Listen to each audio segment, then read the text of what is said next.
오늘 프랑스 20년간 지켜온 미슐랭 별 3개의 영광이 사실은 텅 빈 껍데기였음을 고백하려 합니다.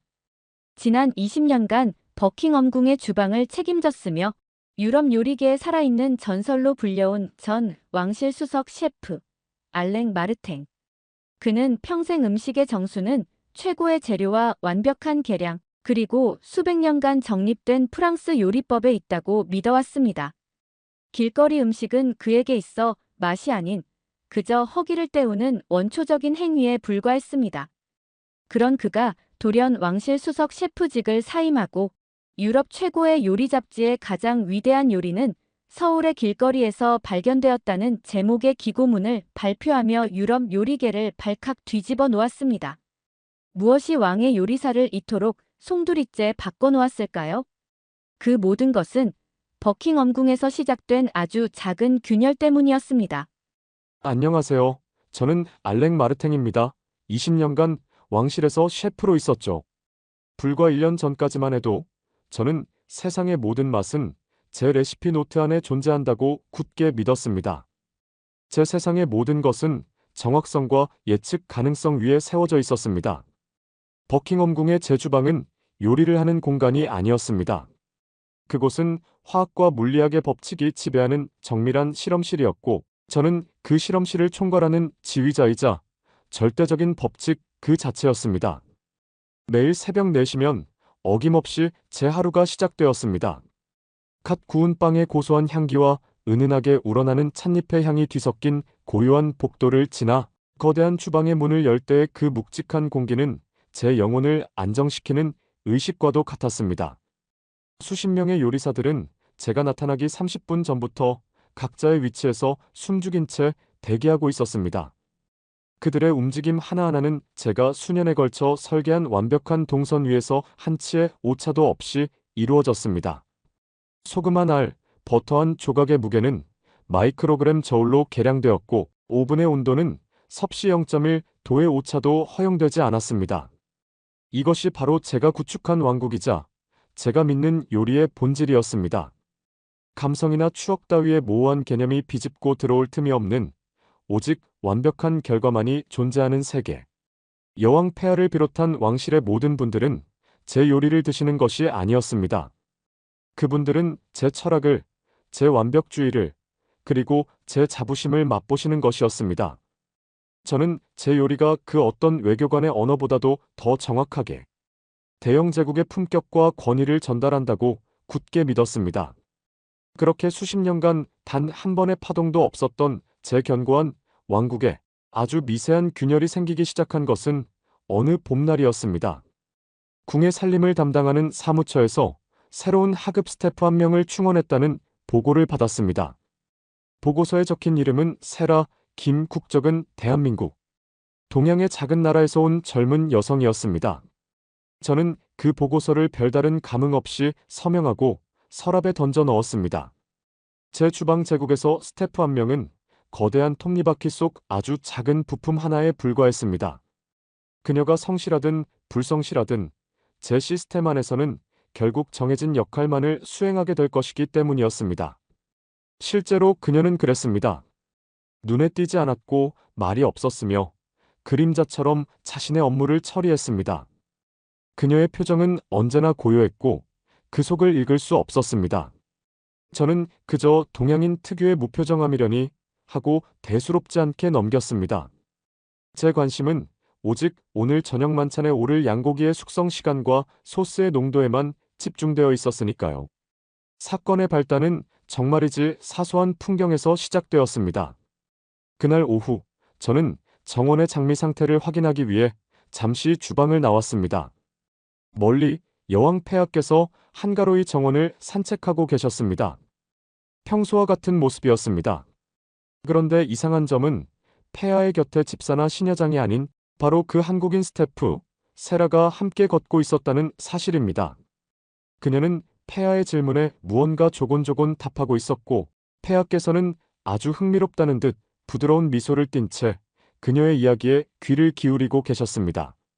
아주 먼 거리였음에도 불구하고 그 장면은 제 망막에 선명하게 각인되었습니다.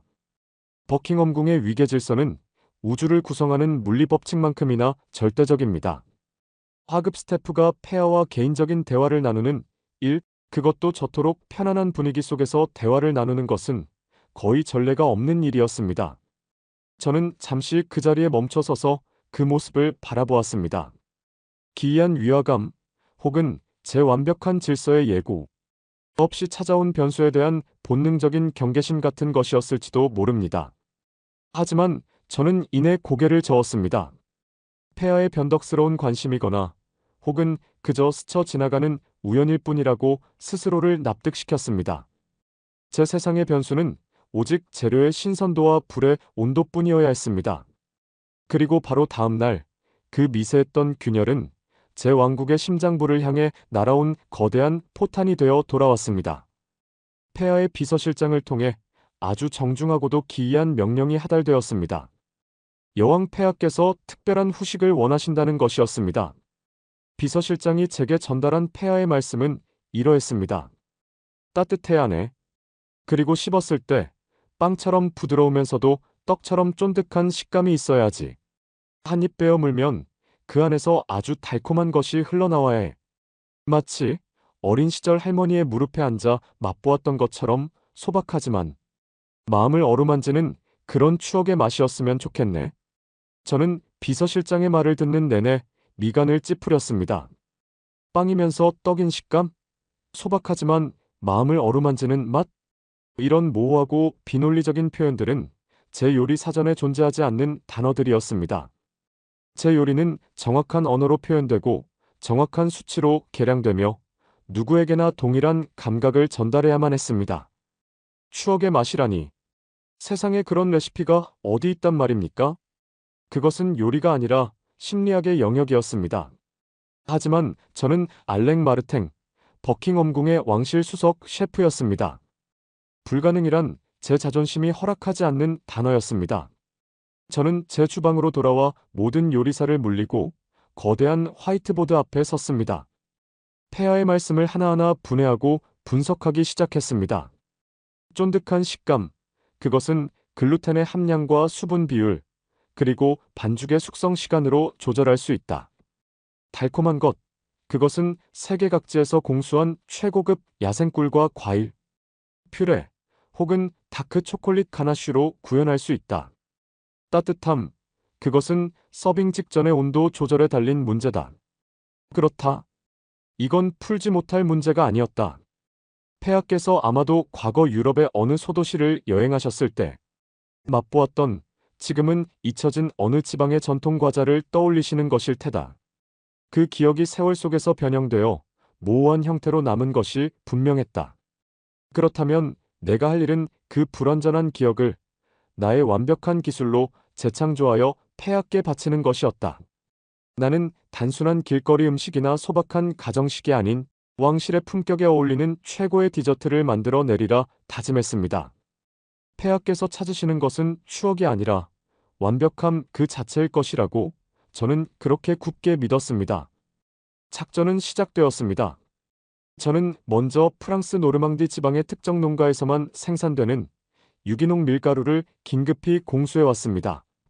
그 밀가루는 빵의 부드러움과 케이크의 촉촉함을 동시에 구현할 수 있는 최적의 글루텐 함량을 자랑했습니다. 반죽에 들어갈 물은 스코틀랜드 하이랜드의 청정 수원지에서 직접 길어 올린 경수를 사용했고, 이스트는 샴페인을 만드는 데 사용되는 최고급 균주를 배양하여 사용했습니다. 쫀득한 식감을 내기 위해 저는 이탈리아의 젤라토 장인들이 사용하는 전통적인 반죽 기법을 응용했습니다. 수백 번을 치대고 접기를 반복하자 밀가루 반죽은 아기 피부처럼 부드러우면서도 실크처럼 매끄러운 탄성을 지니게 되었습니다. 이제 속을 채울 차례였습니다. 저는 히말라야 산맥의 석청과 시칠리아 섬의 블러드 오렌지로 만든 마멀레이드, 그리고 벨기에의 최고급 다크 초콜릿을 녹여 만든 가나슈, 세 가지의 필링을 준비했습니다. 각각의 필링은 그 자체로 완벽한 맛의 균형을 이루고 있었습니다. 저는 이 세 가지 필링을 층층이 쌓아 마치 보석처럼 반죽 안에 감쌌습니다. 마지막으로 굽는 과정만이 남았습니다. 저는 일반적인 오븐을 사용하지 않았습니다. 화덕에서 구워내는 방식을 선택했습니다. 참나무 장작을 태워 오븐 내부의 온도를 정확히 섭씨 235도로 맞춘 뒤 반죽을 조심스럽게 안으로 밀어 넣었습니다. 단 12분. 그 시간 동안 반죽은 서서히 부풀어 오르며 황금빛 갑옷을 입기 시작했습니다. 오븐 문을 여는 순간 고소한 밀가루의 향기와 달콤한 과일향, 그리고 은은한 나무향이 뒤섞여 제 코를 황홀하게 자극했습니다. 마침내 제 손에서 탄생한 결과물은 완벽 그 자체였습니다. 황금빛으로 빛나는 둥근 모양의 과자. 겉은 바삭해 보였지만 손으로 살짝 눌러보면 안쪽의 부드러움과 쫀득함이 느껴졌습니다. 저는 그것을 빅토리아 여왕의 이름을 딴 골든 빅토리아 딜라이트라고 명명했습니다. 그리고 순은으로 만든 접시 위에 조심스럽게 올려놓은 뒤 라즈베리 쿨리와 작은 식용 금박으로 마지막 장식을 더했습니다. 이것은 더 이상 음식이 아니었습니다. 그것은 제 철학과 자부심, 그리고 수십 년간 쌓아 올린 모든 기술의 결정체였습니다. 저는 제 창조물을 바라보며 만족스러운 미소를 지었습니다. 폐하께서 찾으시던 것은 바로 이것이 틀림없었습니다. 아니, 이것은 폐하의 희미한 기억을 뛰어넘는 완벽하고도 새로운 기억이 될 것이었습니다. 저는 단 한치의 의심도 없이 제 승리를 확신하고 있었습니다. 제 골든 빅토리아 딜라이트는 완벽한 절차를 거쳐 폐하의 티테이블로 향했습니다. 저는 제 주방의 작은 창문을 통해 비서실장이 은쟁반을 들고 폐하의 응접실로 향하는 모습을 지켜보았습니다. 심장이 평소보다 조금 빠르게 뛰었지만 그것은 긴장감이 아닌 승리에 대한 벅찬 예감이었습니다. 저 디저트는 단순히 맛을 넘어 폐하께서 던지신 모호한 수수께끼에 대한 나의 명쾌한 해답이었습니다. 한 조각 베어 무시는 순간 폐하의 얼굴에 번질 놀라움과 만족스러운 미소를 상상했습니다. 역시 알랭이야. 내 불완전한 기억을 이토록 완벽한 형태로 재현해내다니. 어쩌면 이런 칭찬을 해주시지 않을까? 저는 저도 모르게 입가에 번지는 미소를 숨기지 못했습니다. 잠시 후 주방의 모든 요리사들이 제 주위에 모여들었습니다. 그들의 얼굴에는 존경과 경외, 그리고 호기심이 뒤섞여 있었습니다. 그들 역시 지난 하루 동안 제가 보여준 광기에 가까운 열정과 집요함을 똑똑히 목격했기 때문입니다. 그들은 수석 셰프가 아니라 불가능에 도전하는 한 명의 예술가를 보는 듯한 눈빛으로 저를 바라보았습니다. 얼마나 시간이 흘렀을까? 응접실로 향했던 비서실장이 빈 은쟁반을 들고 돌아왔습니다. 저는 의기양양하게 그를 맞았습니다. 그의 표정은 언제나처럼 무표정했지만 저는 그 너머의 감탄을 읽어낼 수 있다고 생각했습니다. 폐하의 반응은 어땠나? 제가 짐짓 아무렇지 않은 척 물었습니다. 비서실장은 잠시 뜸을 들이다가 아주 조심스럽고 외교적인 언어로 입을 열었습니다. 폐하께서는 수석 셰프님의 노고에 깊은 감사를 표하셨습니다. 디저트의 아름다움과 그 안에 담긴 정성에 감탄하셨으며 특히 히말라야 석청과 시칠리아 오렌지의 조화는 실로 경이롭다고 말씀하셨습니다. 여기까지 듣는 순간 제 어깨는 한껏 솟아올랐습니다. 역시 그랬다. 내 예상이 맞았다. 하지만 비서실장의 말은 거기서 끝나지 않았습니다. 그는 아주 작은 목소리로, 하지만 제 심장을 꿰뚫기에는 너무나도 충분한 날카로움으로 다음 말을 덧붙였습니다. 다만 폐하께서는 이렇게도 말씀하셨습니다. 알랭의 요리는 언제나 완벽하지. 하지만 내가 찾던 그 맛은 아니었네. 이건 머리로 만든 요리지, 마음으로 만든 요리가 아니야. 라고 말입니다. 그 말을 듣는 순간 제 주방의 모든 소음이 한순간에 멎는 듯 했습니다. 요리사들의 숨소리, 기계가 돌아가는 소리, 밖에서 들려오는 바람 소리까지. 제 세상은 완벽한 진공 상태에 빠졌습니다. 머리로 만든 요리, 마음으로 만든 요리가 아니다. 그 문장이 메아리처럼 제 귓속을, 아니 제 머릿속을 헤집고 다녔습니다. 저는 제 귀를 의심했습니다. 지난 20년간 버킹엄궁에서 그 누구도 제 요리에 대해 감히 평가를 내린 적이 없었습니다. 오직 감탄과 찬사만이 존재했을 뿐입니다. 그런데 지금 폐하께서 그것도 가장 근원적인 부분에서 제 요리를 부정하신 것입니다. 제 모든 것을, 제 철학을, 제 존재 이유를, 자존심에 금이 가는 수준이 아니었습니다. 제 내면에 세워져 있던 거대한 바벨탑이 뿌리부터 흔들리는 듯한 충격이었습니다. 저는 아무 말도 할 수 없었습니다. 그저 멍하니 비서실장의 얼굴을 바라보았습니다. 그는 제게 가볍게 목례를 한 뒤 조용히 주방을 나섰습니다. 주방에 남겨진 요리사들은 어쩔 줄 몰라 하며 제 눈치만 살피고 있었습니다. 그들의 동정 어린 시선이 불에 기름을 붓는 것처럼 저를 더욱 비참하게 만들었습니다. 저는 손을 휘저어 그들을 모두 물렸습니다. 혼자 있고 싶었습니다. 이 굴욕적인 순간을, 이 이해할 수 없는 실패를 다른 누구에게도 보이고 싶지 않았습니다. 모두가 떠난 뒤 텅 빈 주방에 홀로 남은 저는 방금 전 제가 창조했던 골든 빅토리아 딜라이트에 남은 조각을 집어들었습니다. 그리고 거칠게 한 입 베어 물었습니다. 완벽한 맛이었습니다.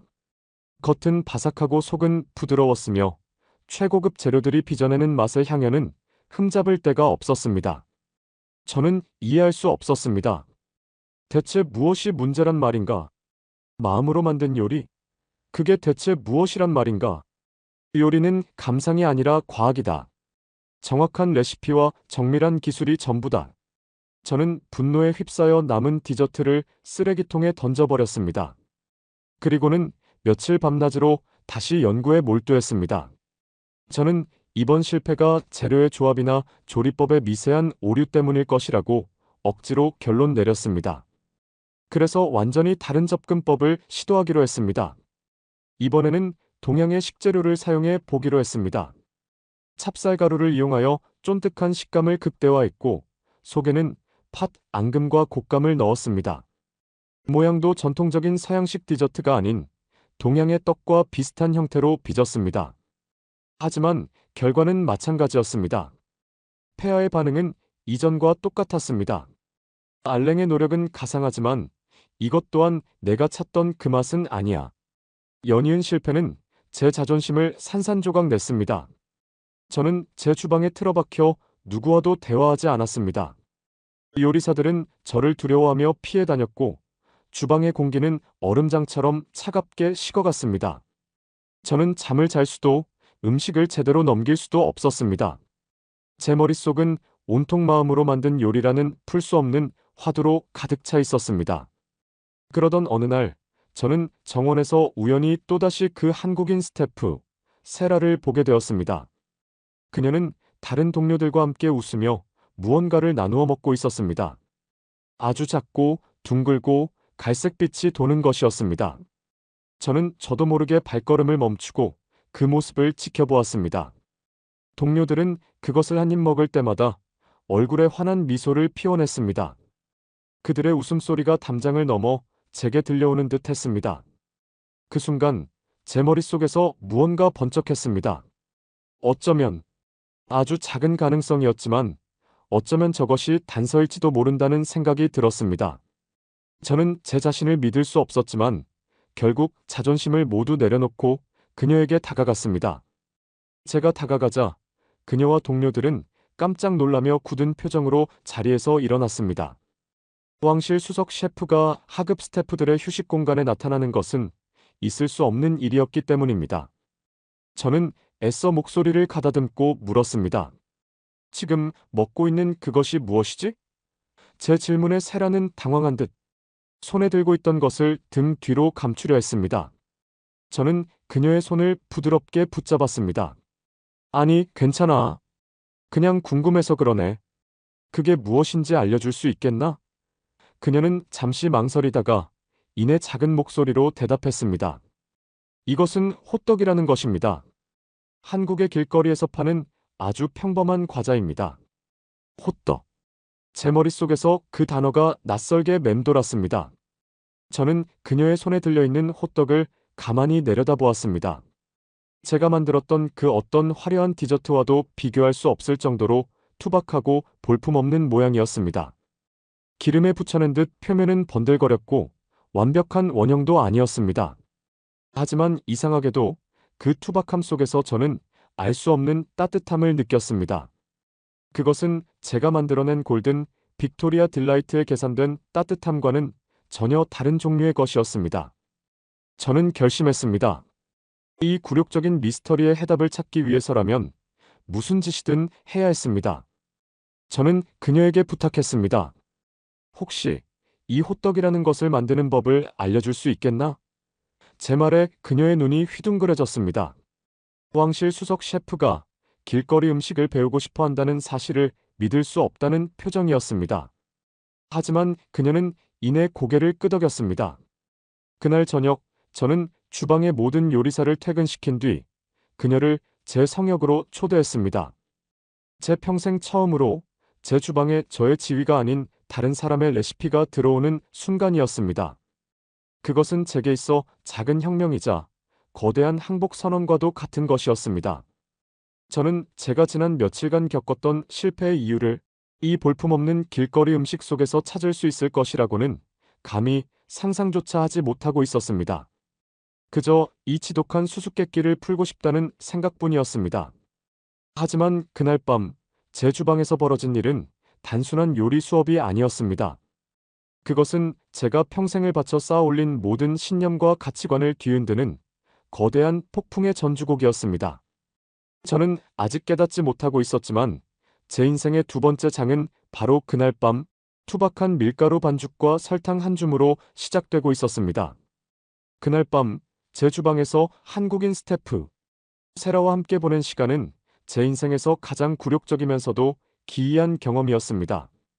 그녀는 아주 간단한 재료들을 늘어놓았습니다. 평범한 밀가루, 마트에서 파는 설탕, 그리고 정체 모를 견과류 가루가 전부였습니다. 그녀는 제게 호떡 반죽의 기본 원리를 설명해 주었지만 그녀의 모든 설명은 제 귀에 들어오지 않았습니다. 제 머릿속은 온통 어떻게 이 보잘것없는 재료와 주먹구구식 조리법이 나의 완벽한 창조물을 이길 수 있었단 말인가라는 분노와 의문으로 가득 차 있었습니다. 저는 그 밤을 뜬 눈으로 새웠습니다. 그리고 마침내 결론을 내렸습니다. 세라에게 배우는 것만으로는 부족하다. 이것은 단순히 레시피의 문제가 아니다. 이 미스터리의 근원을, 이 말도 안 되는 현상의 본질을 파헤치기 위해서는 그 음식이 태어난 땅으로 직접 가야만 한다. 그들의 문화, 그들의 환경, 그들의 사람들이 어떻게 이런 마법 혹은 속임수를 만들어내는지 내 눈으로 직접 확인해야만 직성이 풀릴 것 같았습니다. 이것은 배움을 위한 여정이 아니었습니다. 그것은 제 자존심을 건 일종의 탐사보고서를 작성하기 위한 굴욕적인 출장이었습니다. 저는 한국이라는 나라의 길거리 음식이 가진 비밀을 파헤쳐 그것이 얼마나 비과학적이고 비위생적인 환경 속에서 탄생하는지를 낱낱이 기록할 작정이었습니다. 그리고 그 모든 것을 뛰어넘는 완벽한 호떡을 만들어 다시 한번 폐하께 바침으로써 제 명예를 회복하리라 다짐했습니다. 저는 궁의 사무처에 일주일간의 긴급 휴가를 요청했습니다. 사유는 알프스 산맥의 청정 자연 속에서 새로운 요리 영감을 얻기 위한 개인적인 수행이었습니다. 누구도 의심하지 않았습니다. 오히려 그들은 제 예술가적 고뇌를 존중하며 흔쾌히 휴가를 승인했습니다. 저는 최소한의 옷가지만을 챙겼습니다. 대신 제 여행 가방의 대부분을 채운 것은 요리 도구들이었습니다. 휴대용 디지털 온도계, 정밀 저울, 반죽의 산성도를 측정할 수 있는 리트머스 종이, 그리고 현장에서의 모든 것을 기록할 두꺼운 노트와 만년필. 저는 휴가를 떠나는 요리사가 아니라 미지의 정글로 탐사를 떠나는 탐험가의 심정이었습니다. 런던 히드로 공항에서 서울행 비행기에 오르는 순간까지도 저는 제가 지금 무슨 짓을 하고 있는지 현실감이 느껴지지 않았습니다. 언제나처럼 1등석에 앉아 최고급 샴페인을 마시면서도 그 맛을 전혀 느낄 수 없었습니다. 창밖으로 보이는 런던의 익숙한 풍경이 멀어질수록 제 마음속에는 미지의 세계에 대한 두려움과 함께 이 굴욕적인 상황을 만들어낸 모든 것에 대한 분노가 치밀어 올랐습니다. 12시간이 넘는 비행 끝에 비행기는 인천국제공항에 착륙했습니다. 비행기에서 내리는 순간 저는 이제껏 단 한 번도 경험해보지 못한 완전히 다른 공기에 휩싸였습니다. 거대하고 현대적인 공항의 건축미는 파리의 샤를 드골 공항이나 런던의 히드로 공항에 뒤지지 않았지만 그곳을 채우고 있는 에너지의 종류는 전혀 달랐습니다. 쉴 새 없이 흘러나오는 알아들을 수 없는 한국어 안내방송, 사방에서 들려오는 사람들의 활기 넘치는 대화 소리, 그리고 공기 중에 희미하게 떠다니는 마늘과 향신료가 뒤섞인 듯한 낯설지만 불피하지는 않은 음식 냄새. 그 모든 것이 제 오감을 강렬하게 자극했습니다. 입국 심사대 앞에 줄을 서 있는 동안 저는 주변 사람들을 관찰했습니다. 그들의 얼굴에는 피곤함보다는 어떤 목적지를 향한 설렘과 활기가 가득했습니다. 제 주방의 요리사들이 보여주던 정해진 규칙 속에서의 긴장감과는 완전히 다른 종류의 생명력이었습니다. 저는 그들의 에너지가 불편하게 느껴졌습니다. 질서 정연함보다는 혼돈에 가까운 활기처럼 보였기 때문입니다. 모든 것이 제 통제 밖에 있다는 불안감이 엄습했습니다. 공항을 빠져나와 택시를 타고 예약해둔 서울의 한 호텔로 향했습니다. 택시 창밖으로 스쳐 지나가는 서울의 첫인상은 혼돈 속의 질서 그 자체였습니다. 끝없이 늘어선 고층 아파트들과 화려한 네온사인 간판들은 분명 현대적인 도시의 풍경이었지만 그 사이를 거미줄처럼 비집고 들어선 낡은 건물들과 좁은 골목길들은 기묘한 부조화를 이루고 있었습니다. 운전사는 라디오에서 흘러나오는 유행가를 흥얼거리며 믿을 수 없는 속도로 차선을 바꾸고 다른 차들 사이를 고개하듯 빠져나갔습니다. 제가 평생을 살아온 유럽의 도시들이 잘 짜인 악보처럼 예측 가능한 리듬으로 움직인다면 서울은 즉흥 연주로 가득 찬 재즈 클럽과도 같았습니다. 모든 것이 제 예측을 벗어나 있었고 저는 이 도시가 마음에 들지 않았습니다. 호텔에 도착한 저는 짐을 풀자마자 곧바로 제 목표를 향해 움직였습니다. 세라에게 들었던 그 이름, 남대문 시장. 그곳이 바로 한국의 길거리 음식이 살아 숨쉬는 심장부라고 했습니다. 택시에서 내려 남대문 시장 입구에 발을 들여놓는 순간 저는 거대한 파도에 휩쓸리는 듯한 감각에 사로잡혔습니다. 그것은 시장이 아니었습니다. 살아 움직이는 거대한 생명체였습니다. 제 키보다 높이 쌓인 옷가지 더미들, 온갖 종류의 건어물과 약재들이 내뿜는 비릿하고도 쌉쌀한 냄새, 여기저기서 피어오르는 뜨거운 수증기와 연기, 그리고 귀가 먹먹할 정도로 사방에서 터져나오는 상인들의 외침. 골라 골라, 싸다 싸, 맛보고 가세요 아가씨. 알아들을 수는 없었지만 그들의 목소리에는 거부할 수 없는 에너지가 담겨 있었습니다. 제 몸이 인파에 떠밀려 앞으로, 옆으로, 뒤로 속수무책으로 움직였습니다. 잘 닦인 제 이탈리아제 구두는 금세 먼지를 뒤집어 썼고 완벽하게 다려입었던 제 셔츠는 낯선 사람들의 어깨에 부딪히며 구겨졌습니다. 저는 길을 잃은 아이처럼 잠시 그 자리에 멈춰 섰습니다. 제 평생을 지배해온 질서와 품격이라는 단어는 이 공간에서는 아무런 의미도 없는 듯 했습니다. 저는 정신을 차리고 제 탐사의 목적을 다시 상기했습니다. 호떡. 저는 그 호떡이라는 것을 찾아야만 했습니다. 저는 인파를 헤치며 시장 안쪽으로 더 깊이 들어갔습니다. 제 코를 자극하는 냄새는 더욱 다양하고 강렬해졌습니다. 매콤하고 달콤한 냄새가 나는 붉은 떡볶이, 뜨거운 김을 뿜어내는 어묵, 국물, 기름에 튀겨지는 야채와 만두의 고소한 냄새. 그 모든 것들이 뒤섞여 제 머리를 어지럽혔습니다. 제 미각은 최고급 와인과 트러플, 캐비어에 맞춰져 있었습니다. 이런 원초적이고 자극적인 냄새들은 제게 맛있는 냄새가 아니라 그저 정제되지 않은 칼로리의 향연일 뿐이라고 스스로에게 되뇌었습니다. 하지만 제 의지와는 상관없이 뱃속에서 작게 울리는 허기의 신호는 막을 수가 없었습니다. 저는 한쪽 구석에서 펄펄 끓는 기름에 무언가를 튀겨내고 있는 아주머니를 발견했습니다. 아주머니는 낡은 나무 의자에 앉아 지나가는 사람들을 무심하게 바라보고 있었습니다. 그녀의 앞에는 정체를 알 수 없는 튀김들이 산처럼 쌓여 있었습니다. 위생 장갑도 끼지 않은 손, 기름때가 찌든 앞치마, 수십 번은 사용했을 법한 검은 기름. 제 기준에서는 경악할 만한 비위생적인 환경이었습니다. 저는 속으로 비웃었습니다. 그래, 바로 이거야. 이것이 길거리 음식의 현실이지. 이런 환경에서 만들어진 음식이 어떻게 내 요리와 비교될 수 있단 말인가? 저는 제 노트에 극도로 비위생적인 조리 환경, 재료의 출처, 불분명, 조리사의 개인위생 개념 부재라고 날카롭게 적어 내려갔습니다. 제 탐사는 아주 순조로운 첫발을 내딛는 듯 했습니다.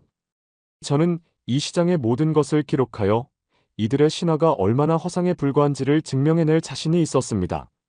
하지만 그때까지만 해도 저는 알지 못했습니다. 제가 보고 기록하는 모든 것이 제가 가진 편견이라는 렌즈를 통해 얼마나 심각하게 왜곡되고 있는지를 말입니다. 저는 진실을 찾으러 온 것이 아니라 제 신념이 옳다는 증거를 찾으러 온 것에 불과했습니다. 그리고 그 오만함의 대가는 생각보다 훨씬 더 깊고 쓰라린 것이 될 터였습니다. 시장의 혼돈 속에서 제 목적의식은 오히려 더욱 명료해졌습니다.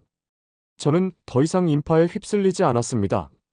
미로 같은 골목들을 체계적으로 탐색하기 시작했습니다.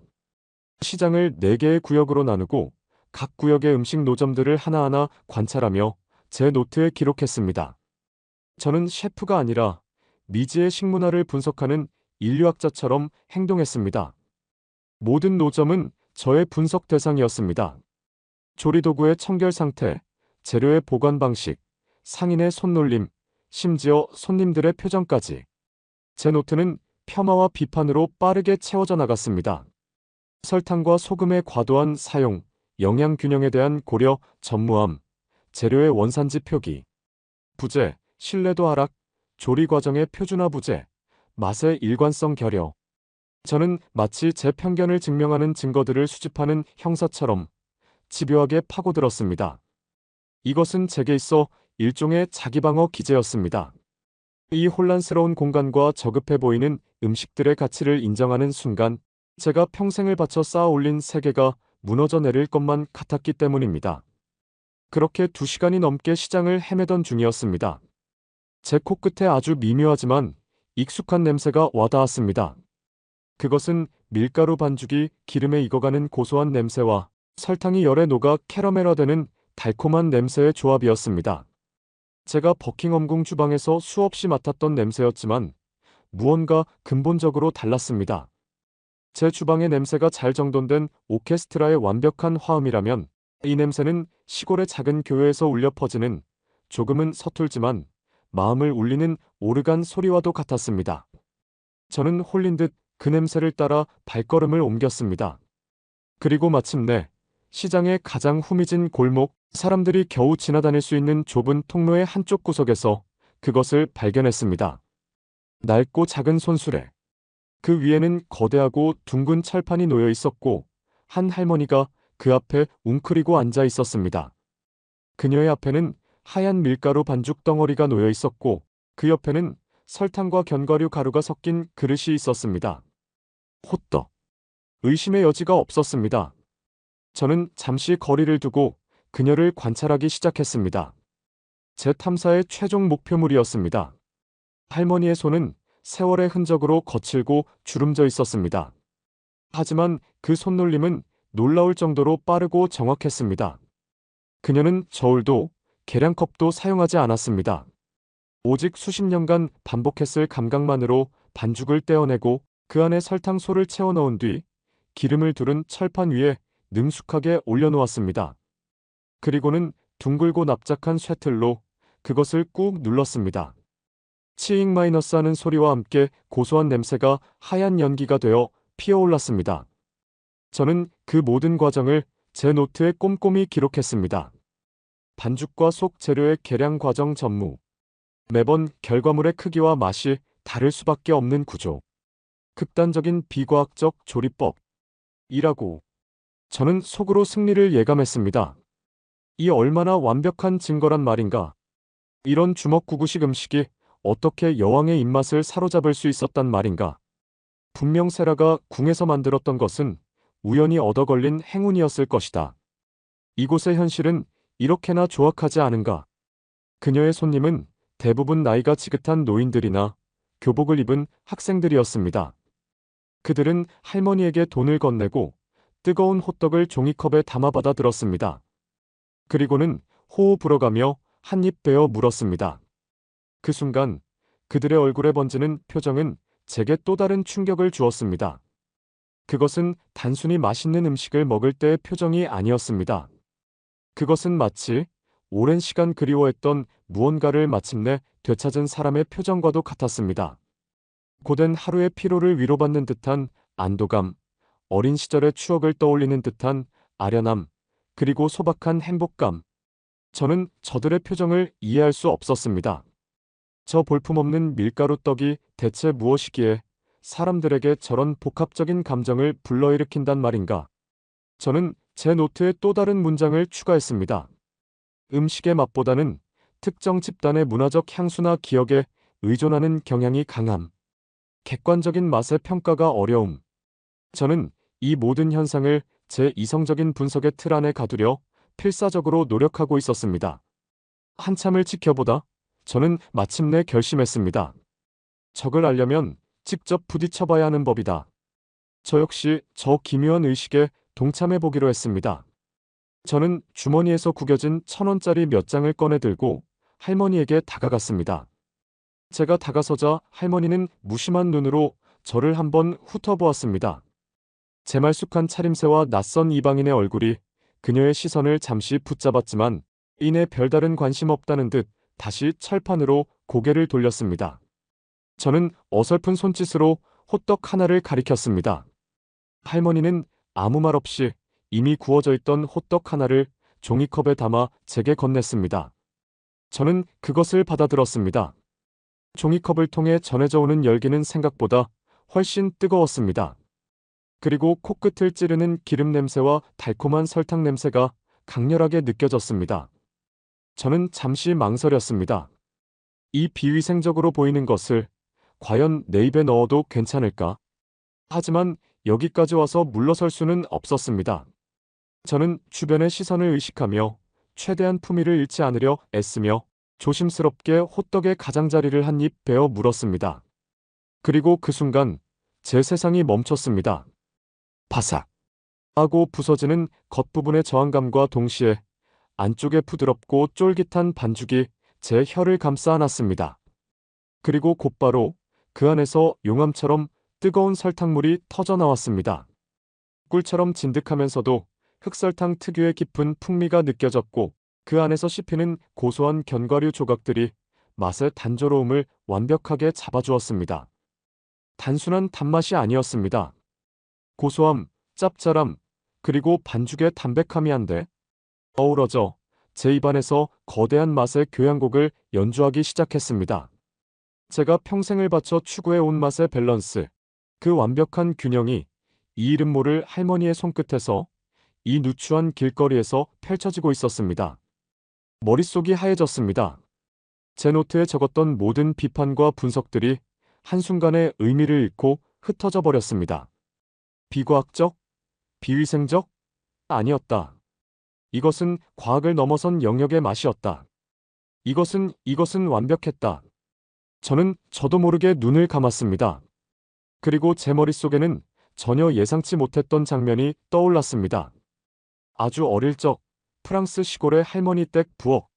할머니가 투박한 손으로 구워주시던 따뜻한 마들렌. 완벽한 레시피도 값비싼 재료도 없었지만 세상에서 가장 맛있었던 그 마들렌의 기억. 그때의 그 따뜻함, 그 안정감, 그 사랑받던 느낌. 지금 제 입안에서 느껴지는 이 맛은 놀라울 정도로 그 기억과 닮아 있었습니다. 저는 수십 년간 잊고 있었던 제 혀끝이 아닌 가슴으로 기억하고 있던 맛을 되찾은 것입니다. 이성이 마비되고 감정이 제 온몸을 지배하기 시작했습니다. 저는 제가 지금 어디에 있는지, 무엇을 하고 있는지도 잊은 채 남은 호떡을 개걸스럽게 먹어치웠습니다. 입가에 설탕물이 묻는 것도, 손이 뜨거워지는 것도 아랑곳하지 않았습니다.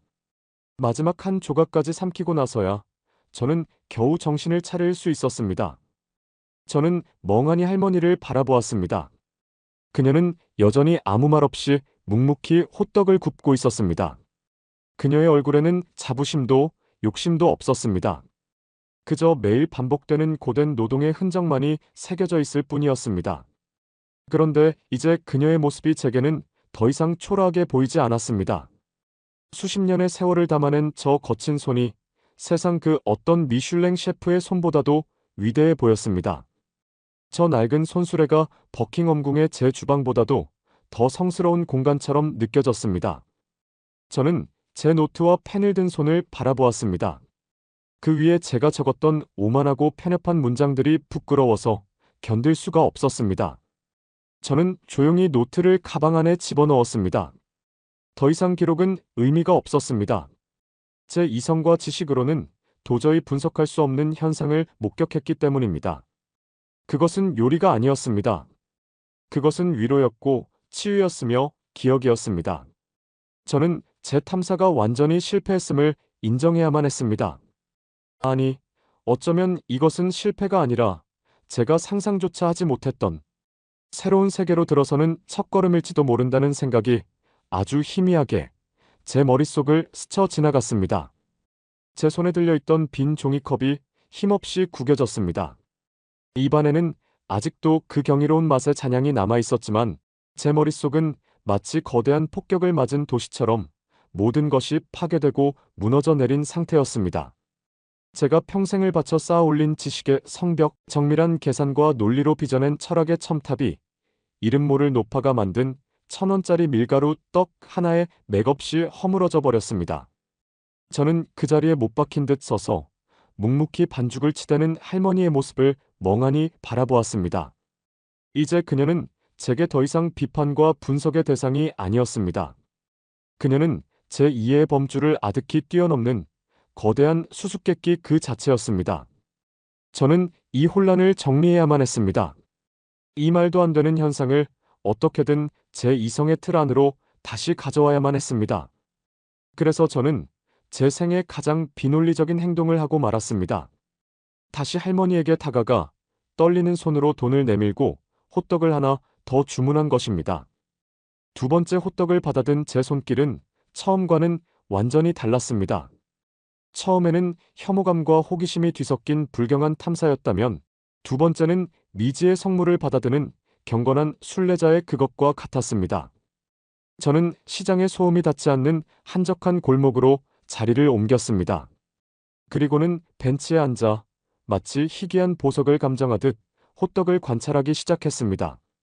완벽한 황금빛이 아닌 어떤 부분은 조금 더 타고 어떤 부분은 희끗한 불규칙한 갈색의 표면. 제가 그토록 혐오했던 불완전함이었습니다. 하지만 이제 그 불완전함은 제게 다른 의미로 다가왔습니다. 그것은 살아있는 것들의 증거였습니다. 기계가 찍어낸 것이 아닌 사람의 손길이 닿았다는 흔적이었습니다.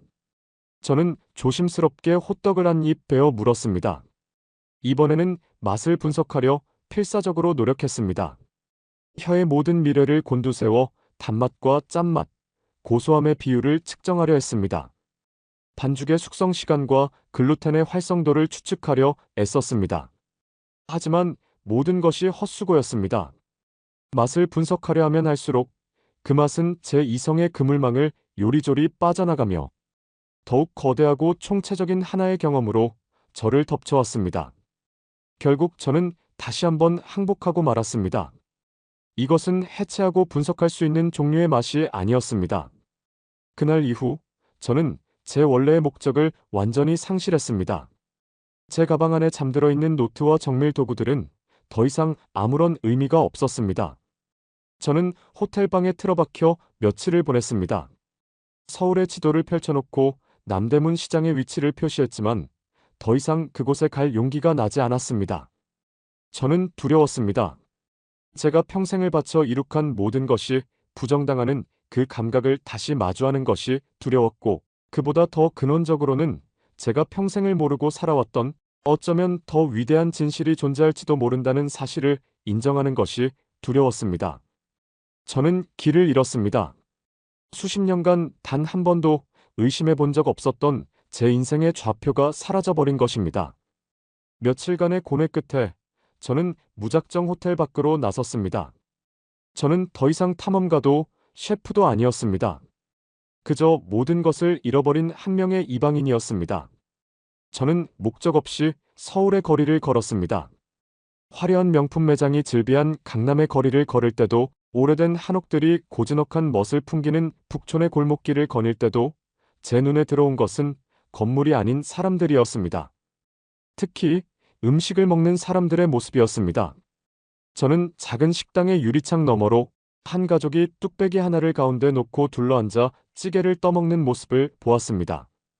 김이 모락모락 피어오르는 뚝배기를 향해 각자의 숟가락이 분주하게 오가는 모습. 제 세계에서는 상상할 수 없는 비위생적이고 무례한 식사 방식이었습니다. 하지만 그들의 얼굴에는 제가 만들어내는 그 어떤 코스 요리에서도 볼 수 없었던 진정한 행복과 유대감이 넘쳐 흐르고 있었습니다. 또 다른 골목에서는 교복을 입은 학생들이 포장마차에 서서 꼬치에 꽂힌 어묵을 나눠 먹으며 제잘거리고 있었습니다. 뜨거운 국물을 종이컵에 담아 홀짝이며 그들은 세상의 모든 시름을 잊은 듯 웃고 떠들었습니다. 그들에게 음식은 단순히 영양을 섭취하는 행위가 아니었습니다. 그것은 관계였고 소통이었으며 삶의 일부였습니다. 저는 깨달았습니다. 제가 평생을 바쳐 만들어 온 요리는 분리의 요리였습니다. 각자의 접시, 각자의 나이프와 포크, 요리사와 손님 사이에 보이지 않는 벽. 맛에 대한 평가는 오직 개인의 몫이었고, 식사 시간의 대화는 요리를 방해하는 소음에 불과하다고 여겼습니다. 하지만 이곳의 음식 문화는 정반대였습니다. 공유의 문화였습니다. 음식을 함께 나누고 서로의 감정을 나누고 삶을 나누는 것. 어쩌면 여왕 폐하께서 말씀하신 마음으로 만든 요리란 바로 이런 것이 아닐까? 레시피나 기술의 문제가 아니라 음식을 대하는 근본적인 철학의 차이가 아닐까? 그런 생각이 들자 저는 더 이상 가만히 있을 수가 없었습니다. 저는 반드시 알아야만 했습니다. 남대문 시장의 그 할머니에게 그녀의 요리에 담긴 철학을 직접 물어야만 했습니다. 그녀의 손에서 탄생한 그 경이로운 맛의 비밀은 그녀의 이야기 속에 있을 것이라는 확신이 들었습니다. 하지만 언어라는 거대한 장벽이 저를 가로막고 있었습니다. 저는 다시 한번 무력감을 느꼈습니다. 최고의 셰프라는 제 직함도, 제 명성도 이곳에서는 아무런 소용이 없었습니다. 저는 그저 말 한마디 통하지 않는 외국인일 뿐이었습니다. 저는 호텔로 돌아와 컨시어지의 도움을 요청했습니다. 제 상황을 설명하는 것은 곤혹스러웠습니다. 남대문 시장의 한 길거리 음식 노점상 할머니를 인터뷰하고 싶습니다. 실력 있는 통역사를 구해주십시오. 컨시어지 직원은 제 말을 듣고 잠시 당황한 표정을 지었지만 이내 프로페셔널한 태도로 알겠다고 대답했습니다. 그는 제 신분을 알고 있었기에 분명 저를 괴짜 예술가의 기행 정도로 생각했을 것입니다. 하지만 상관없었습니다. 이제 제게 남은 자존심 따위는 없었습니다. 다음 날 약속된 시간에 말쑥한 차림의 젊은 여성이 저를 찾아왔습니다. 자신을 통역을 맡게 된 대학원생이라고 소개했습니다. 그녀의 눈에는 호기심과 약간의 경외심이 섞여 있었습니다. 우리는 택시를 타고 다시 남대문 시장으로 향했습니다. 며칠 만에 다시 찾은 시장은 여전히 혼란스러웠지만 이제는 그 혼돈이 두렵게 느껴지지 않았습니다. 오히려 그 속에서 살아 숨쉬는 수많은 이야기들이 저를 부르는 것 같았습니다. 제 심장이 다시 뛰기 시작했습니다. 이번에는 분노나 굴욕감 때문이 아니었습니다. 미지의 진실을 마주하기 직전에 순수한 설렘과 긴장감 때문이었습니다. 우리는 인파를 헤치고 마침내 그 후미진 골목에 다다랐습니다. 다행히도 할머니는 그 자리에 계셨습니다. 며칠 전과 똑같은 모습으로 묵묵히 호떡을 굽고 계셨습니다. 저는 잠시 숨을 골랐습니다. 제 옆에 서 있는 통역사를 한번 바라보고 다시 할머니를 바라보았습니다. 이제 모든 준비는 끝났습니다. 저는 제 평생의 신념을 뒤흔든 이 거대한 수수께끼의 문을 열기 위해 천천히 그녀에게로 다가갔습니다.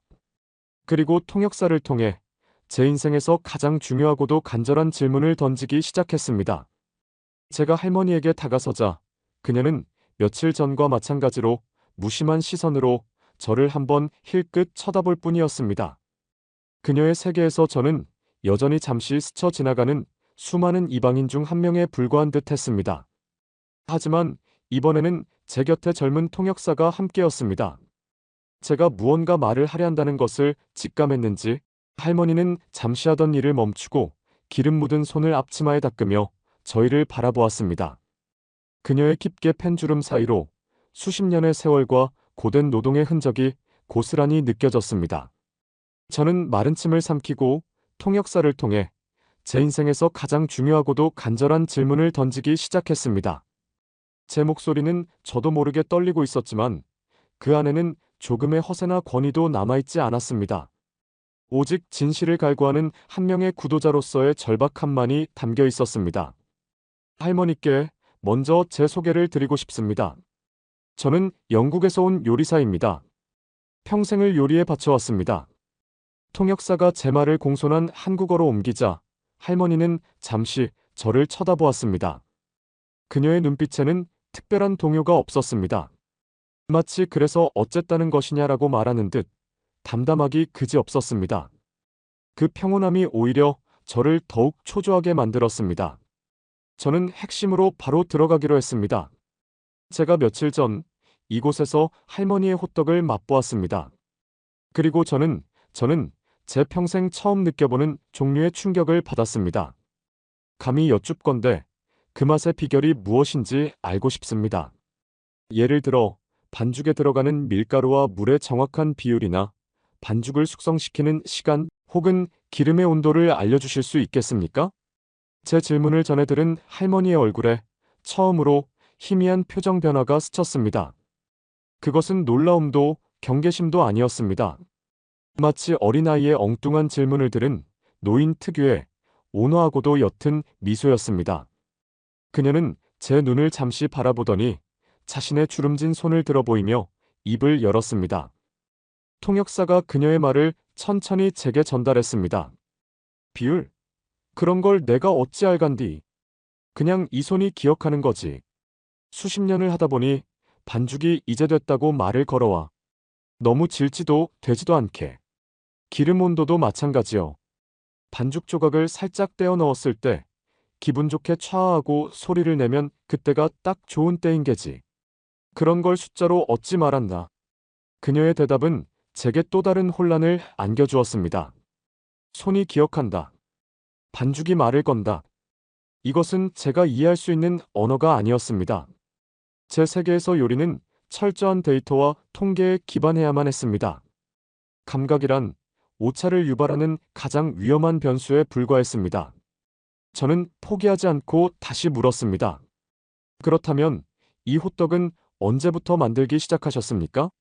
이 음식에는 어떤 특별한 유래나 역사가 있는 것입니까? 이번 질문에는 할머니의 눈빛이 조금 더 깊어졌습니다. 그녀는 잠시 철판 위에서 노릇하게 익어가는 호떡을 바라보더니 아득한 먼 곳을 응시하며 나지막이 이야기를 시작했습니다. 역사랄 게 뭐 있간디. 그냥 먹고 살려고 시작한 거지. 그녀의 목소리는 덤덤했지만 그 안에는 한 사람이 겪어낸 고된 세월의 무게가 실려 있었습니다. 내가 핏덩이였을 때 이 땅에서 큰 전쟁이 났었어. 먹을 게 없어서 나무 껍질을 벗겨 먹고 풀뿌리를 캐먹던 시절이었지. 그땐 모두가 배고팠어. 부자도 가난한 사람도 똑같이 배를 쫄쫄 굶었지. 전쟁이 끝나고 나서도 한참을 그랬어. 그때 미군들이 나눠주던 밀가루랑 설탕이 얼마나 귀했는지 지금 젊은 사람들은 상상도 못할 겨.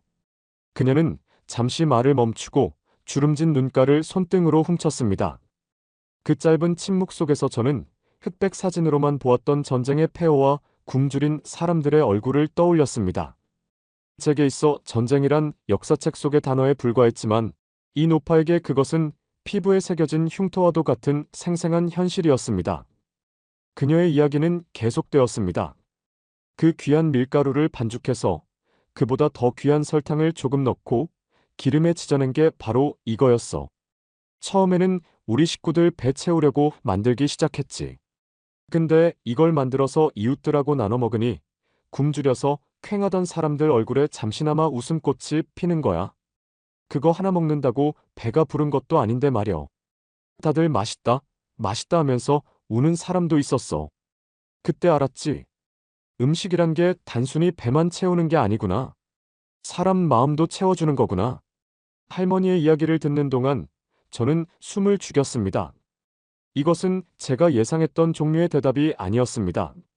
저는 특별한 재료나 비법에 대한 이야기를 기대했지만 그녀는 제게 한 시대의 아픔과 그 아픔 속에서 피어난 나눔의 역사를 들려주고 있었습니다. 그녀에게 호떡은 상품이 아니었습니다. 그것은 생존이었고 위로였으며 공동체의 기억 그 자체였습니다. 저는 마침내 제 마음속을 맴돌던 마지막 질문을 던져야겠다고 결심했습니다. 이것은 더 이상 셰프로서의 호기심이 아니었습니다. 한 인간으로서 제 삶을 뒤흔든 이 현상의 본질을 알아야만 했습니다. 저는 통역사의 눈을 바라보며 최대한 진심을 담아 천천히 말했습니다. 할머니, 제가 정말로 알고 싶은 것은 단 한 가지입니다. 제가 할머니의 호떡을 먹었을 때 저는 돌아가신 제 할머니의 손맛을 느꼈습니다. 수십 년간 잊고 있었던 제 유년에 가장 행복했던 기억을 떠올렸습니다. 대체 어떻게 이 작은 밀가루 떡 하나가 그런 기적을 만들어낼 수 있는 것입니까? 부디 알려주십시오. 할머니 요리의 가장 중요한 비밀 재료는 대체 무엇입니까? 제 질문을 전해 들은 할머니는 한참 동안 아무 말이 없었습니다. 그녀는 그저 지그시 제 눈을 바라보았습니다. 그녀의 깊은 눈동자 속에서 저는 제 자신의 초라하고 당황한 모습을 발견할 수 있었습니다. 그녀는 마치 제 모든 것을 꿰뚫어 보고 있는 것 같았습니다. 제가 가진 지식, 명성, 그리고 오만함까지도. 잠시 후 그녀의 입가에 다시 한번 그 온화한 미소가 번졌습니다. 그녀는 제게 한 걸음 더 가까이 다가오더니 기름때 묻은 투박한 손으로 제 손등을 부드럽게 감싸주었습니다. 그리고는 제 옆에 있는 통역사가 아닌 오직 저를 바라보며 세상에서 가장 따뜻하고도 명쾌한 목소리로 말했습니다. 통역사는 눈물을 글썽이며 그녀의 말을 한 글자 한 글자 제 심장에 새겨 넣듯 통역해 주었습니다. 비밀 재료? 그런 건 없어, 젊은 양반. 그저 내 자식 같은 젊은이들이 이 팍팍하고 힘든 세상 살다가 이거 하나 먹는 그 순간만큼은 잠시라도 시름을 잊고 환하게 웃었으면 하는 마음. 배고팠던 시절 서로 등을 토닥여주던 그 따뜻했던 마음. 그거 하나뿐이지. 그 마음이 바로 내 최고의 양념이야. 마음. 그것이 최고의 양념이다. 그 말을 듣는 순간 제 머릿속에서 거대한 천둥이 내리쳤습니다. 제 눈앞의 모든 것이 하얗게 변하고 귀에서는 거대한 인형이 울렸습니다. 저는 그 자리에 주저앉을 뻔했습니다. 전 세계의 식재료를 탐구하고 수천 개의 레시피를 분석하고 최첨단 요리 기술을 연마해온 제 평생의 노력이 저 단순하고도 심오한 한마디 앞에서 완전히 부정당하고 있었습니다. 저는 깨달았습니다. 제가 평생을 바쳐 찾아 헤맨 것은 맛이었지만 사람들이 진정으로 갈구했던 것은 마음이었다는 것을. 저는 손님들의 혀를 만족시키기 위해 요리했지만 이 할머니는 사람들의 영혼을 위로하기 위해 요리하고 있었던 것입니다. 제 요리는 머리에서 나와 손끝에서 끝났지만 그녀의 요리는 가슴에서 나와 사람들의 가슴으로 전해지고 있었습니다. 그제야 모든 것이 이해되었습니다. 여왕 폐하께서 제 요리를 머리로 만든 요리라고 하신 이유를, 세라가 나누어 주던 호떡을 먹으며 동료들이 그토록 행복하게 웃었던 이유를, 그리고 제가 이 이름 모를 길거리 음식 앞에서 속수무책으로 무너져 내린 이유를. 저는 더 이상 눈물을 참을 수 없었습니다. 제 두 뺨으로 뜨거운 것이 하염없이 흘러내렸습니다. 그것은 굴욕이나 분노의 눈물이 아니었습니다. 그것은 회한과 부끄러움과 그리고 너무나도 늦게 찾아온 거대한 깨달음의 눈물이었습니다. 저는 제 명성, 제 자부심, 제 미슐랭 별들이 얼마나 공허하고 부질없는 것이었는지를 처절하게 깨달았습니다. 저는 최고의 요리사가 아니었습니다. 저는 그저 가장 뛰어난 기술자에 불과했습니다. 할머니는 제 손을 놓지 않고 그저 말없이 제 어깨를 두드려 주었습니다. 그녀의 거친 손길에서 저는 놀랍게도 돌아가신 제 할머니의 따뜻함을 다시 한번 느낄 수 있었습니다.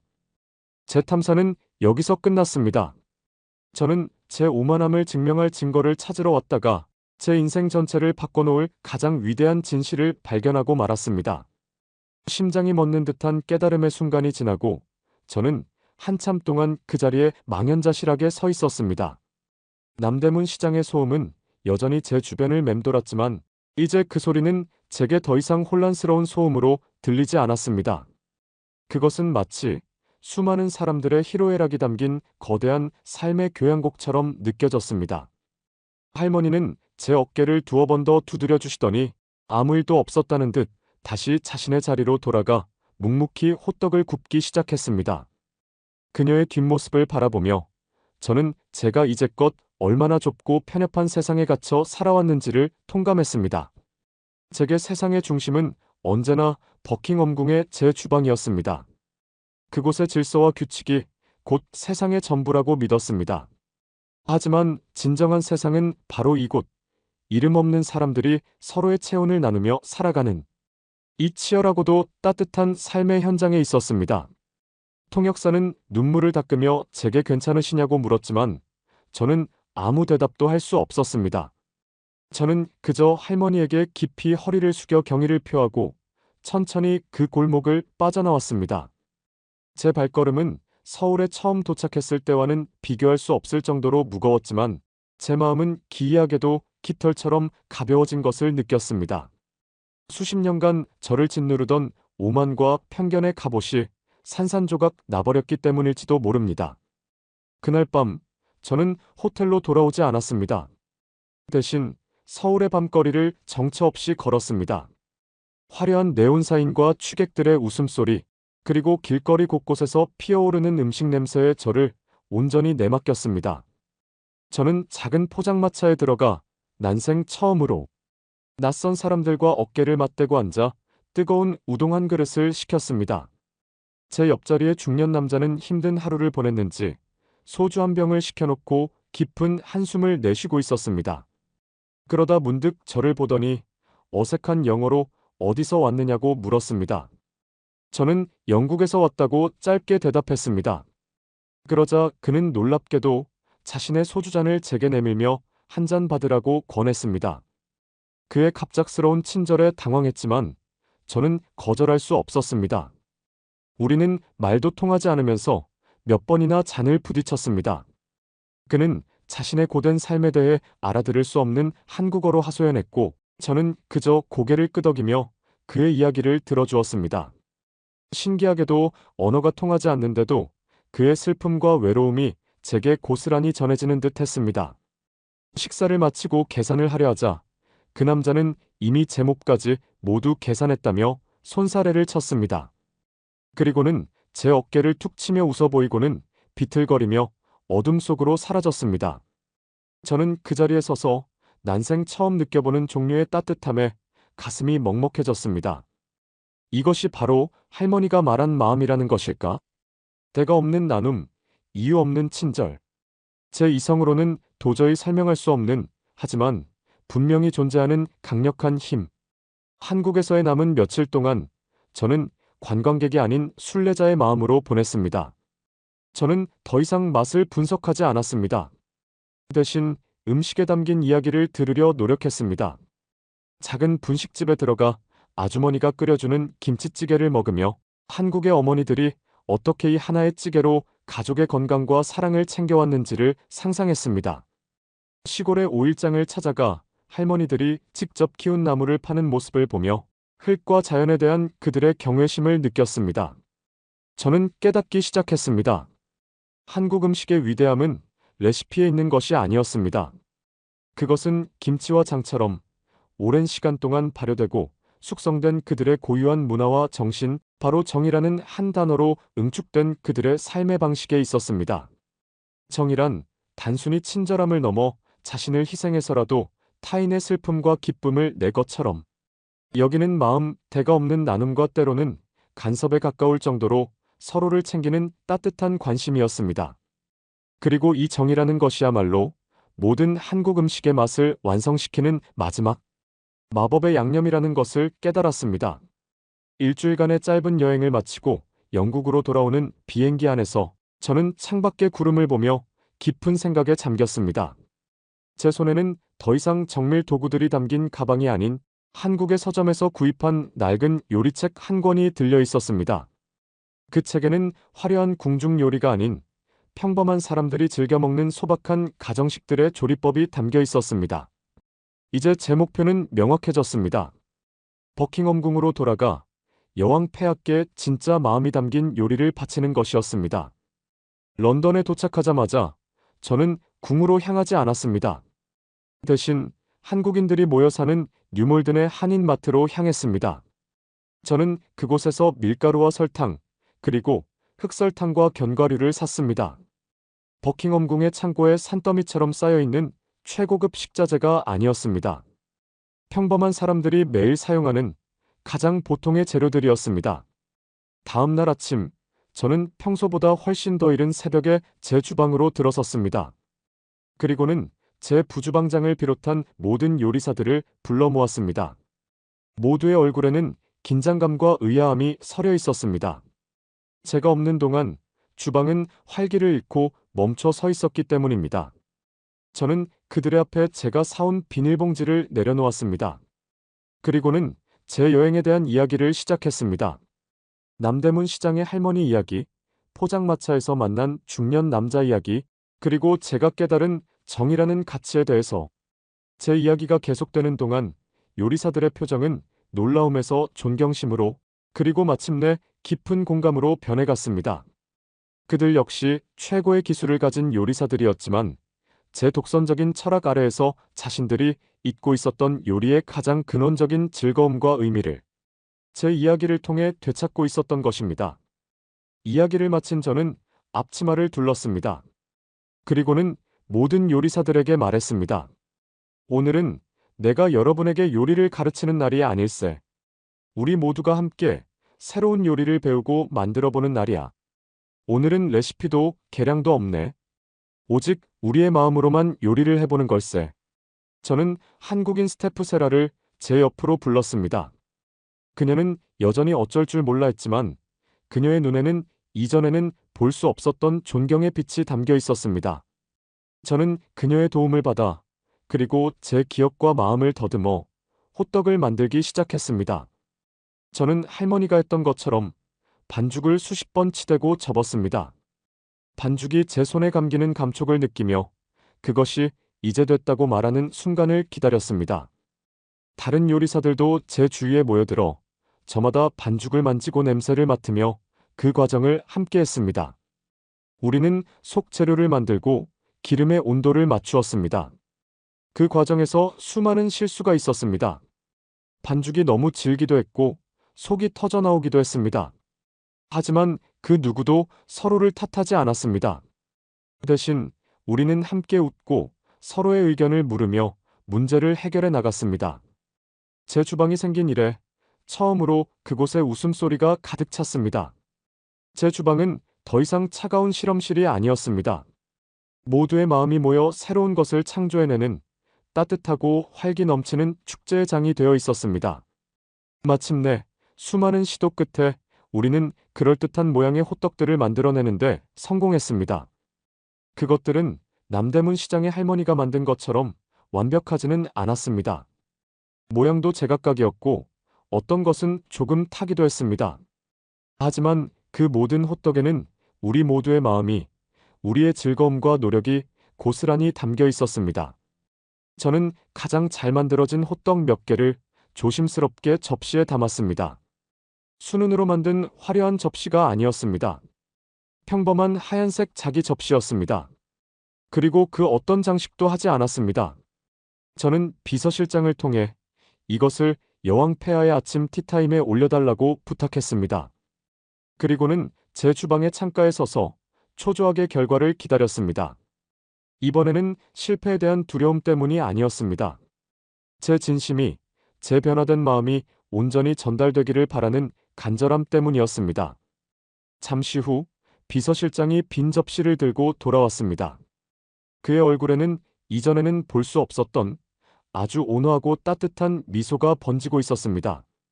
그리고 그는 제게 제 인생을 바꾼 한마디를 전해주었습니다. 폐하께서 비로소 환하게 웃으시며 이렇게 말씀하셨습니다. 알랭, 바로 이 맛이었네. 내 어린 시절의 기억처럼 따뜻한 마음이 담긴 바로 그 맛이야. 심장이 멎는 듯한 깨달음의 순간이 지나고 저는 한참 동안 그 자리에 망연자실하게 서 있었습니다. 남대문 시장의 소음은 여전히 제 주변을 맴돌았지만 이제 그 소리는 제게 더 이상 혼란스러운 소음으로 들리지 않았습니다. 그것은 마치 수많은 사람들의 희로애락이 담긴 거대한 삶의 교향곡처럼 느껴졌습니다. 할머니는 제 어깨를 두어 번 더 두드려 주시더니 아무 일도 없었다는 듯 다시 자신의 자리로 돌아가 묵묵히 호떡을 굽기 시작했습니다. 그녀의 뒷모습을 바라보며 저는 제가 이제껏 얼마나 좁고 편협한 세상에 갇혀 살아왔는지를 통감했습니다. 제게 세상의 중심은 언제나 버킹엄궁의 제 주방이었습니다. 그곳의 질서와 규칙이 곧 세상의 전부라고 믿었습니다.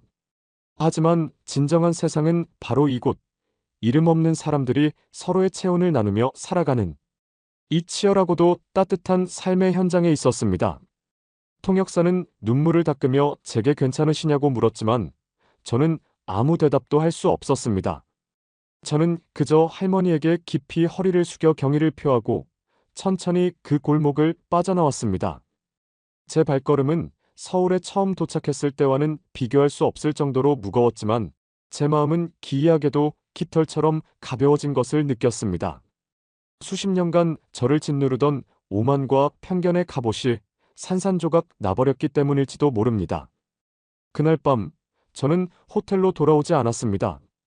대신 서울의 밤거리를 정처 없이 걸었습니다. 화려한 네온사인과 취객들의 웃음소리, 그리고 길거리 곳곳에서 피어오르는 음식 냄새에 저를 온전히 내맡겼습니다. 저는 작은 포장마차에 들어가 난생 처음으로 낯선 사람들과 어깨를 맞대고 앉아 뜨거운 우동 한 그릇을 시켰습니다. 제 옆자리의 중년 남자는 힘든 하루를 보냈는지 소주 한 병을 시켜놓고 깊은 한숨을 내쉬고 있었습니다. 그러다 문득 저를 보더니 어색한 영어로 어디서 왔느냐고 물었습니다. 저는 영국에서 왔다고 짧게 대답했습니다. 그러자 그는 놀랍게도 자신의 소주잔을 제게 내밀며 한 잔 받으라고 권했습니다. 그의 갑작스러운 친절에 당황했지만 저는 거절할 수 없었습니다. 우리는 말도 통하지 않으면서 몇 번이나 잔을 부딪혔습니다. 그는 자신의 고된 삶에 대해 알아들을 수 없는 한국어로 하소연했고 저는 그저 고개를 끄덕이며 그의 이야기를 들어주었습니다. 신기하게도 언어가 통하지 않는데도 그의 슬픔과 외로움이 제게 고스란히 전해지는 듯 했습니다. 식사를 마치고 계산을 하려 하자 그 남자는 이미 제 몫까지 모두 계산했다며 손사래를 쳤습니다. 그리고는 제 어깨를 툭 치며 웃어 보이고는 비틀거리며 어둠 속으로 사라졌습니다. 저는 그 자리에 서서 난생 처음 느껴보는 종류의 따뜻함에 가슴이 먹먹해졌습니다. 이것이 바로 할머니가 말한 마음이라는 것일까? 대가 없는 나눔, 이유 없는 친절. 제 이성으로는 도저히 설명할 수 없는, 하지만 분명히 존재하는 강력한 힘. 한국에서의 남은 며칠 동안 저는 관광객이 아닌 순례자의 마음으로 보냈습니다. 저는 더 이상 맛을 분석하지 않았습니다. 대신 음식에 담긴 이야기를 들으려 노력했습니다. 작은 분식집에 들어가 아주머니가 끓여주는 김치찌개를 먹으며 한국의 어머니들이 어떻게 이 하나의 찌개로 가족의 건강과 사랑을 챙겨왔는지를 상상했습니다. 시골의 오일장을 찾아가 할머니들이 직접 키운 나무를 파는 모습을 보며 흙과 자연에 대한 그들의 경외심을 느꼈습니다. 저는 깨닫기 시작했습니다. 한국 음식의 위대함은 레시피에 있는 것이 아니었습니다. 그것은 김치와 장처럼 오랜 시간 동안 발효되고 숙성된 그들의 고유한 문화와 정신, 바로 정이라는 한 단어로 응축된 그들의 삶의 방식에 있었습니다. 정이란 단순히 친절함을 넘어 자신을 희생해서라도 타인의 슬픔과 기쁨을 내 것처럼 여기는 마음, 대가 없는 나눔과 때로는 간섭에 가까울 정도로 서로를 챙기는 따뜻한 관심이었습니다. 그리고 이 정이라는 것이야말로 모든 한국 음식의 맛을 완성시키는 마지막 마법의 양념이라는 것을 깨달았습니다. 일주일간의 짧은 여행을 마치고 영국으로 돌아오는 비행기 안에서 저는 창밖의 구름을 보며 깊은 생각에 잠겼습니다. 제 손에는 더 이상 정밀 도구들이 담긴 가방이 아닌 한국의 서점에서 구입한 낡은 요리책 한 권이 들려 있었습니다. 그 책에는 화려한 궁중 요리가 아닌 평범한 사람들이 즐겨 먹는 소박한 가정식들의 조리법이 담겨 있었습니다. 이제 제 목표는 명확해졌습니다. 버킹엄궁으로 돌아가 여왕 폐하께 진짜 마음이 담긴 요리를 바치는 것이었습니다. 런던에 도착하자마자 저는 궁으로 향하지 않았습니다. 대신 한국인들이 모여 사는 뉴몰든의 한인마트로 향했습니다. 저는 그곳에서 밀가루와 설탕, 그리고 흑설탕과 견과류를 샀습니다. 버킹엄궁의 창고에 산더미처럼 쌓여있는 최고급 식자재가 아니었습니다. 평범한 사람들이 매일 사용하는 가장 보통의 재료들이었습니다. 다음 날 아침, 저는 평소보다 훨씬 더 이른 새벽에 제 주방으로 들어섰습니다. 그리고는 제 부주방장을 비롯한 모든 요리사들을 불러 모았습니다. 모두의 얼굴에는 긴장감과 의아함이 서려 있었습니다. 제가 없는 동안 주방은 활기를 잃고 멈춰 서 있었기 때문입니다. 저는 그들의 앞에 제가 사온 비닐봉지를 내려놓았습니다. 그리고는 제 여행에 대한 이야기를 시작했습니다. 남대문 시장의 할머니 이야기, 포장마차에서 만난 중년 남자 이야기, 그리고 제가 깨달은 정이라는 가치에 대해서. 제 이야기가 계속되는 동안 요리사들의 표정은 놀라움에서 존경심으로, 그리고 마침내 깊은 공감으로 변해갔습니다. 그들 역시 최고의 기술을 가진 요리사들이었지만 제 독선적인 철학 아래에서 자신들이 잊고 있었던 요리의 가장 근원적인 즐거움과 의미를 제 이야기를 통해 되찾고 있었던 것입니다. 이야기를 마친 저는 앞치마를 둘렀습니다. 그리고는 모든 요리사들에게 말했습니다. 오늘은 내가 여러분에게 요리를 가르치는 날이 아닐세. 우리 모두가 함께 새로운 요리를 배우고 만들어보는 날이야. 오늘은 레시피도 계량도 없네. 오직 우리의 마음으로만 요리를 해보는 걸세. 저는 한국인 스태프 세라를 제 옆으로 불렀습니다. 그녀는 여전히 어쩔 줄 몰라 했지만 그녀의 눈에는 이전에는 볼 수 없었던 존경의 빛이 담겨 있었습니다. 저는 그녀의 도움을 받아 그리고 제 기억과 마음을 더듬어 호떡을 만들기 시작했습니다. 저는 할머니가 했던 것처럼 반죽을 수십 번 치대고 접었습니다. 반죽이 제 손에 감기는 감촉을 느끼며 그것이 이제 됐다고 말하는 순간을 기다렸습니다. 다른 요리사들도 제 주위에 모여들어 저마다 반죽을 만지고 냄새를 맡으며 그 과정을 함께 했습니다. 우리는 속 재료를 만들고 기름의 온도를 맞추었습니다. 그 과정에서 수많은 실수가 있었습니다. 반죽이 너무 질기도 했고 속이 터져 나오기도 했습니다. 하지만 그 누구도 서로를 탓하지 않았습니다. 대신 우리는 함께 웃고 서로의 의견을 물으며 문제를 해결해 나갔습니다. 제 주방이 생긴 이래 처음으로 그곳에 웃음소리가 가득 찼습니다. 제 주방은 더 이상 차가운 실험실이 아니었습니다. 모두의 마음이 모여 새로운 것을 창조해내는 따뜻하고 활기 넘치는 축제의 장이 되어 있었습니다. 마침내 수많은 시도 끝에 우리는 그럴듯한 모양의 호떡들을 만들어내는데 성공했습니다. 그것들은 남대문 시장의 할머니가 만든 것처럼 완벽하지는 않았습니다. 모양도 제각각이었고 어떤 것은 조금 타기도 했습니다. 하지만 그 모든 호떡에는 우리 모두의 마음이, 우리의 즐거움과 노력이 고스란히 담겨 있었습니다. 저는 가장 잘 만들어진 호떡 몇 개를 조심스럽게 접시에 담았습니다. 순은으로 만든 화려한 접시가 아니었습니다. 평범한 하얀색 자기 접시였습니다. 그리고 그 어떤 장식도 하지 않았습니다. 저는 비서실장을 통해 이것을 여왕 폐하의 아침 티타임에 올려달라고 부탁했습니다. 그리고는 제 주방의 창가에 서서 초조하게 결과를 기다렸습니다. 이번에는 실패에 대한 두려움 때문이 아니었습니다. 제 진심이, 제 변화된 마음이 온전히 전달되기를 바라는 간절함 때문이었습니다. 잠시 후 비서실장이 빈 접시를 들고 돌아왔습니다. 그의 얼굴에는 이전에는 볼 수 없었던 아주 온화하고 따뜻한 미소가 번지고 있었습니다. 그리고 그는 제게 제 인생을 바꾼 한마디를 전해주었습니다. 폐하께서 비로소 환하게 웃으시며 이렇게 말씀하셨습니다. 알랭, 바로 이 맛이었네. 내 어린 시절의 기억처럼 따뜻한 마음이 담긴 바로 그 맛이야. 그 말을 전해 듣는 순간 제 심장이 거대한 안도감과 함께 뜨거운 무언가로 가득 차는 것을 느꼈습니다. 저는 비로소 제 평생의 과제를 완수한 기분이었습니다.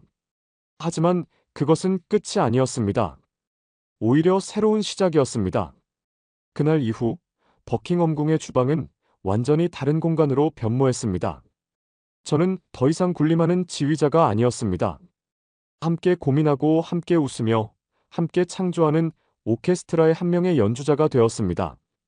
우리는 매주 한 번씩 세계 각국의 소박한 가정식이나 길거리, 음식을 함께 연구하고 만들어보는 시간을 가졌습니다. 이탈리아의 작은 마을에서 할머니가 만들어주는 파스타, 멕시코의 시장에서 파는 타코, 그리고 인도의 길거리에서 맛볼 수 있는 차이까지. 우리는 그 음식들의 레시피를 배우는 것을 넘어 그 음식에 담긴 사람들의 이야기와 문화, 그리고 그들의 마음을 배우려 노력했습니다. 주방에는 다시 활기와 웃음이 넘쳐났고 요리사들의 눈에는 이전에는 볼 수 없었던 창의력과 열정이 빛나기 시작했습니다.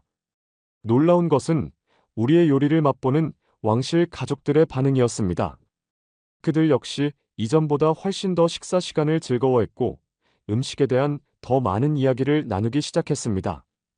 음식은 더 이상 권위와 품격의 상징이 아니었습니다. 그것은 사람과 사람의 마음을 이어주는 가장 따뜻하고 즐거운 매개체가 되었습니다. 몇 달 후, 저는 아주 중요한 결심을 하게 되었습니다. 저는 여왕 폐하께 직접 저의 사임 의사를 밝혔습니다. 폐하께서는 아주 안타까워하셨지만 제 뜻을 이해하고 존중해 주셨습니다. 저는 제가 있어야 할 곳이 더 이상 버킹엄궁의 화려한 주방이 아니라고 생각했습니다. 제가 발견한 이 위대한 진실을, 이 놀라운 깨달음을 더 넓은 세상과 나누고 싶었습니다. 저는 지난 20년간의 왕실 수석 셰프라는 영광스러운 직함을 내려놓았습니다. 미슐랭별 3개의 명예도, 유럽 요리계의 거장이라는 칭호도 모두 기꺼이 반납했습니다. 그것들은 더 이상 제게 아무런 의미가 없었기 때문입니다. 제가 진정으로 원했던 것은 제 이름 앞에 붙는 화려한 수식어가 아니라 제 요리를 맛본 사람들의 얼굴에 피어나는 진정한 미소였습니다. 저는 영국을 떠나 다시 길 위에서의 삶을 시작했습니다. 하지만 이번에는 탐사나 증명을 위한 여행이 아니었습니다. 배움을 위한 겸허한 순례였습니다. 저는 아시아의 작은 마을들, 남미의 고산지대, 아프리카의 오지를 여행하며 이름 없는 요리사들을 만났습니다. 그들은 제게 기꺼이 자신들의 삶과 철학이 담긴 요리를 나누어 주었습니다. 저는 그들의 주방에서 함께 감자를 깎고 불을 지피고 땀을 흘렸습니다. 그리고 그 과정 속에서 요리의 가장 위대한 진리는 전 세계 어디에나 동일한 형태로 존재한다는 사실을 깨달았습니다. 그것은 바로 사랑하는 사람을 위해 정성을 다하는 어머니의 마음이었습니다. 국적도 인종도 사용하는 재료도 모두 달랐지만 그 근원에 담긴 마음은 놀라울 정도로 똑같았습니다. 저는 그 모든 경험과 깨달음을 기록하기 시작했습니다. 하지만 이번에 꺼내든 노트는 예전의 그것과는 완전히 달랐습니다. 비판과 분석 대신 그곳에는 감사와 존경, 그리고 배우고 느낀 점들이 빼곡하게 채워져 나갔습니다. 그리고 마침내 저는 유럽 최고의 요리 잡지에 제 모든 것을 담은 기고문을 보냈습니다. 그 제목은 바로 가장 위대한 요리는 서울의 길거리에서 발견되었다 였습니다. 그 기고문에서 저는 제 과거의 오만함과 편협함을 솔직하게 고백했습니다.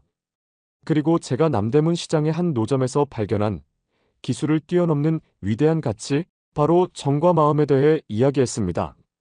저는 주장했습니다.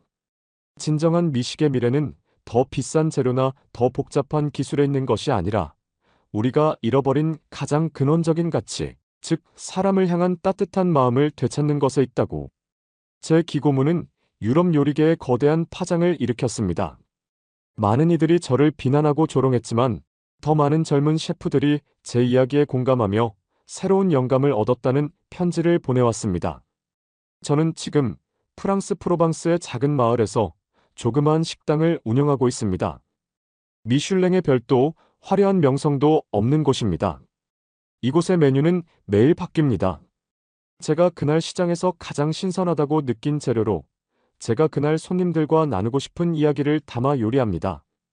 사람들은 제 요리를 먹기 위해 오는 것이 아니라 저와 함께 이야기하고 웃기 위해 이곳을 찾아옵니다.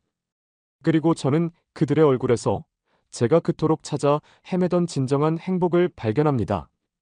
이 모든 변화는 몇 달 전 서울의 한 시장에서 시작되었습니다. 투박한 손으로 호떡을 굽던 한 할머니가 제게 가르쳐준 돈으로도 명예로도 살 수 없는 위대한 진실. 음식은 머리로 만드는 것이 아니라 가슴으로 빚어내는 것이라는 사실을 말입니다. 이제 저는 압니다. 최고의 양념은 사랑이며 가장 위대한 레시피는 바로 우리의 마음이라는 것을. 구독과 좋아요는 영상 제작에 아주 큰 힘이 됩니다. 오늘도 우리 구독자님들의 가정에 따뜻한 행복이 가득하시길 진심으로 바라겠습니다. 긴 영상 끝까지 시청해주셔서 정말 감사합니다. 내일 더 좋은 이야기로 찾아뵙겠습니다.